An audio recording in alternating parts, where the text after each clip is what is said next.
Okay, well, for me, vision is where everything starts. If you haven't got a vision in an organisation, or indeed for yourself, as to what you would like to do with your careers or with your organisational ambition, then really I think you're going to struggle in terms of being either a good team player or being a leader of a team.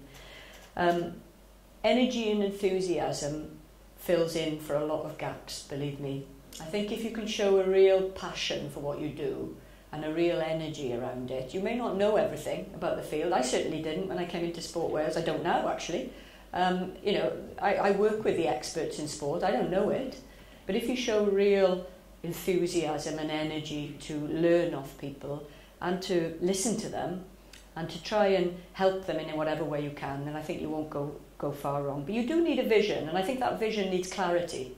And I'm pleased to say, as you're going to see in a moment, that one of the first things we've done in Sport Wales is lay out what we want to happen for sport, what is our vision, and what are we going to do subsequently around that. I've also put up action there. Now, I think this is really, really crucially important, because you can establish your vision, but what you do about it is the key thing. And I love the kind of Woody Allen sketch about a UFO landing on Earth and aliens arriving. And people's fear of this kind of scenario with aliens is that they're miles in the future to us, that they use technologies that are absolutely, you know, light years ahead of what we do. And actually the Woody Allen sketch talks about aliens being 15 minutes ahead of us. And I think that's a really good motif for what we should do in leadership and in teams, which is imagine that we're always 15 minutes ahead of people behind us. What's our competitive advantage in 15-minute blocks? You know, and that helps you devise a plan of action towards what you're trying to achieve. You know, to succeed really, or to get closer to the finishing line, as we'd say in sport, you just need to be a little bit ahead of the person behind you, don't you? That's all you need to be at any juncture. So rather than always having your eye on this huge vision that is miles ahead of you and not know how you're going to get there, break it down or distill it into sort of 15-minute chunks. What am I going to do today that advances us towards the vision for sport in Wales? It's no good us having these great lofty aspirations and saying, okay, that's good, we've set out our vision now. What we're trying to do in Sport Wales now is break it up into chunks, into steps. How do we get from where we are with 19 medals in Delhi in the Commonwealth Games in 2010 to winning potentially, and this is a big ask, up to 35 medals in Glasgow in 2014? It's not going to happen by osmosis, it's not going to happen by accident, and everything we do in the organisation has to be about gearing ourselves up through teamwork in a high-performing environment to make sure we take the steps every 15 minutes to achieve those objectives. And for me, it boils down to something much, much simpler, being a good leader of a team. And I think that's a couple of very, very basic principles, and I'm going to structure some remarks around these next. It's about confidence.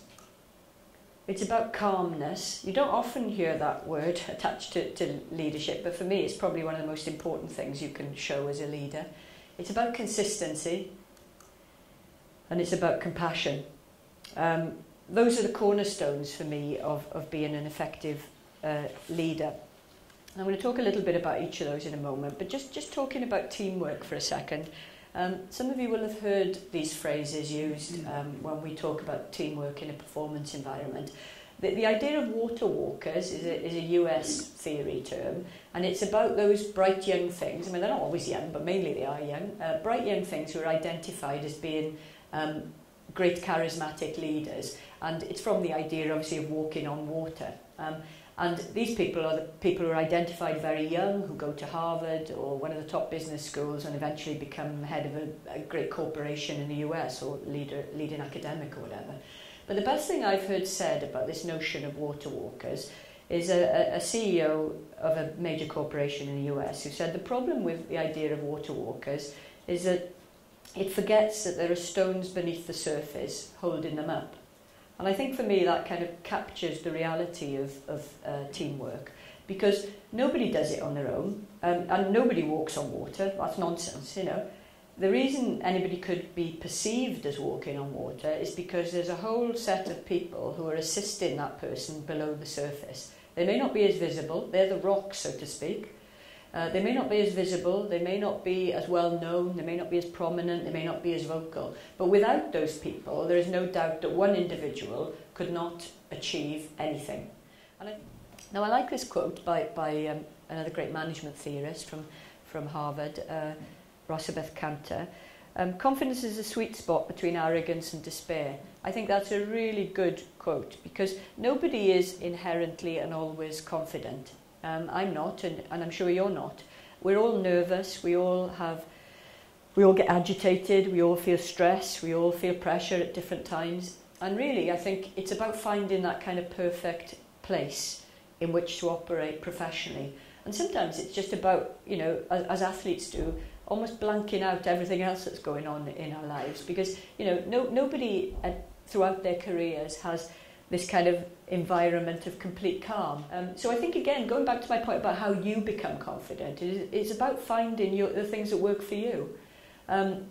It's not about pretending you can do everything and that you're always in control and that you're always on top. Sometimes, you know, your colleagues actually like it when you say, God, I've had a bad morning, or, you know, I've had a dreadful weekend, or so-and-so is ill, or the dog's got to go to the vet, or whatever. You know, it shows you're human. It shows that things aren't perfect for anyone in life, and I think that can be quite an important notion. And I think it's a really important lesson that you get from sport. You know, that you will lose games, you will have a really dreadful, awful howler of a game in whatever sport you do, but you've got to let go of that first of all once it's happened, and you've got to be confident enough to actually deal with the kind of psychological pressure that puts you under. And I think it does become easier, and this is the point I made about calmness. We all make mistakes, and we all do bad presentations, we all conduct a bad interview, we all have a row with a colleague when we didn't need to, and so on. But, you know, for me it's about recognising that is part of the rhythm of professional life as well, and accepting it.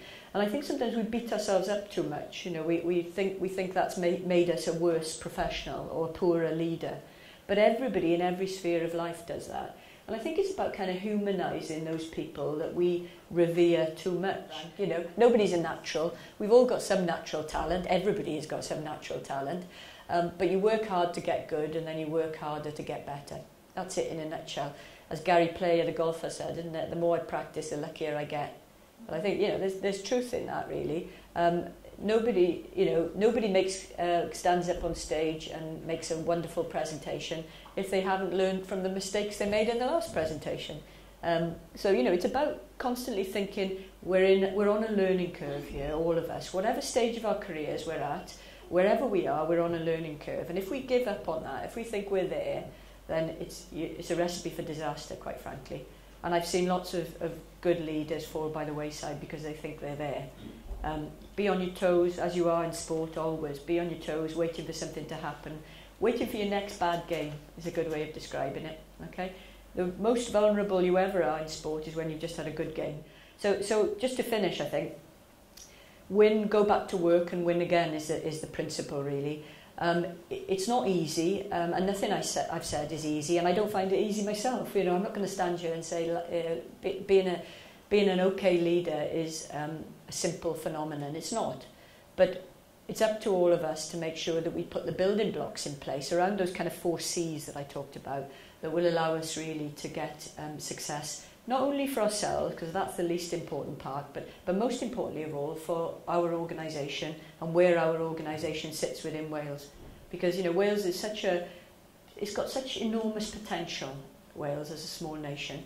And you only do that by breaking it down into the kind of leadership roles that we can all deliver to make the country a much better one. So thank you very much.